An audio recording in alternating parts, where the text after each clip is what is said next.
네이버에 학점은행제 편입이라고 검색하면 정보가 너무 많죠. 현실성은 있는지, 조건은 뭔지, 얼마나 걸리는지 헷갈리기만 하고요. 오늘 영상 하나로 학점은행제 편입이 진짜 가능한지, 어떤 식으로 준비해야 하는지, 현실, 방법, 학점 조건, 소요 기간까지 전부 정리해드립니다. 특히 재수나 반수 대신 실속형 편입 준비 방법인 학점은행제 편입을 알아보시는 분들 영상 끝까지 봐주세요. 학준모TV. 안녕하세요. 교육 전문 학준모TV입니다. 오늘은 편입을 알아보셨거나 준비하시는 분들이 꼭 한 번은 들어보셨을 학점은행제 편입에 대해 가장 현실적인 이야기부터 방법, 학점 조건, 기간까지 오늘 영상으로 싹 정리해드리려고 해요. 만약 처음 알아보셨거나 제도 활용을 해본 적이 없다면 학점은행제에 대해 잘 모르시는 게 당연합니다. 학점은행제가 처음 관련 법령을 제정하고 시행되기 시작한 해는 1998년이지만 그때는 지금처럼 100% 온라인으로 진행되지 않았고 제도 이용자가 그리 많지 않았어요.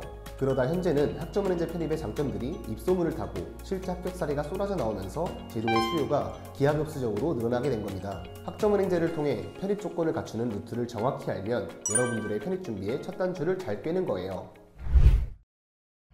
자, 그럼 본격적으로 말씀드려 볼게요. 학점은행제 편입의 현실을 말씀드리기 전에 편입에 대해 정확한 팩트를 짚고 시작하는 게 먼저일 것 같아요. 결론부터 말씀드리면 편입은 생각보다 훨씬 유리한 대학 진학 루트입니다. 그 이유는 경쟁 구조가 완전히 다르기 때문이에요. 수능으로 인서울대학에 진학하려면 1등급에서 2등급, 상위권 경쟁자랑 붙어야 하잖아요. 그런데 편입은요, 편입 경쟁자의 대부분은 수능 3등급에서 5등급 출신입니다. 이미 상위권 학생들은 정시로 다 빠져나가고 실제로 편입 시장엔 그 아래 등급대 친구들이 대다수예요. 그러니까 비교적 기초만 잘 다져도 상위권으로 올라갈 수 있는 구조라는 거죠. 그리고 전적대가 어디였든 간에 인서울 편입에 가장 많은 합격생을 배출한 출신이 지방대학 출신이고 지방대, 전문대, 학점은행제 출신 비율이 54.1%나 됩니다. 이 수치는 전적대 상관없이 편입시험의 결과에 따라 합불 여부가 나뉜다는 현실을 가장 뚜렷하게 보여주는 지표인 거죠.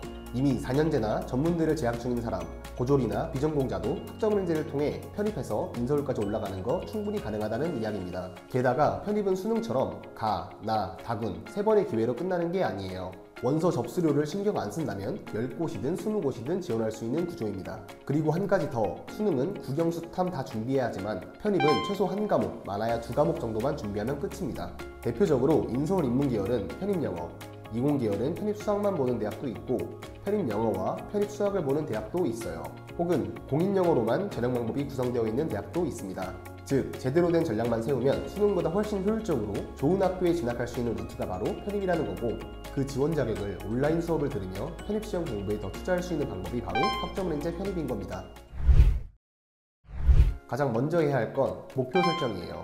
일반 편입을 할 건지 학사 편입을 할 건지 이걸 먼저 정하고 나면 그에 따라 학점 조건도 달라지거든요.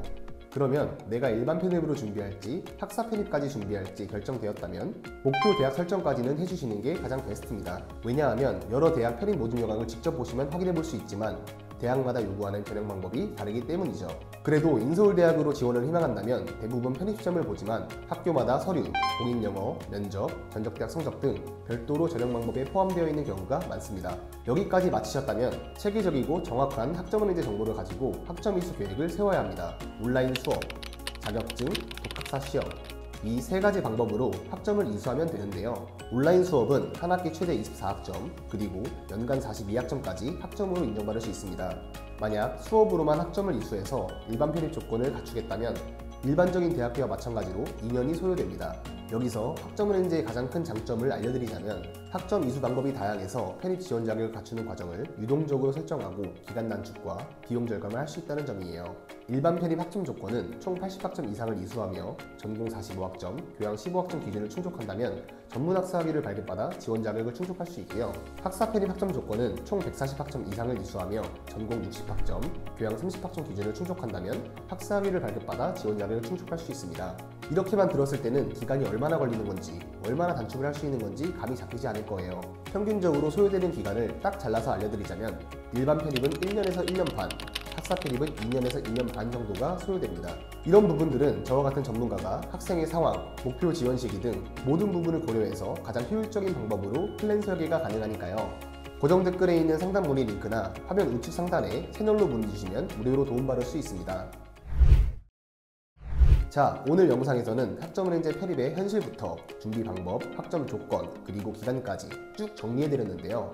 편입은 전략 싸움이자 정보 싸움이라는 건 이 영상에서 확인해 볼 수 있었죠. 온라인으로 수업 듣고 편입 조건을 단기간에 만들 수 있는 학점은행제 편입. 저희 영상 시청자들은 똑똑하게 잘 활용하셨으면 좋겠습니다. 오늘도 영상 시청해 주셔서 감사드리고 다음에는 더 좋은 교육 정보로 돌아오겠습니다.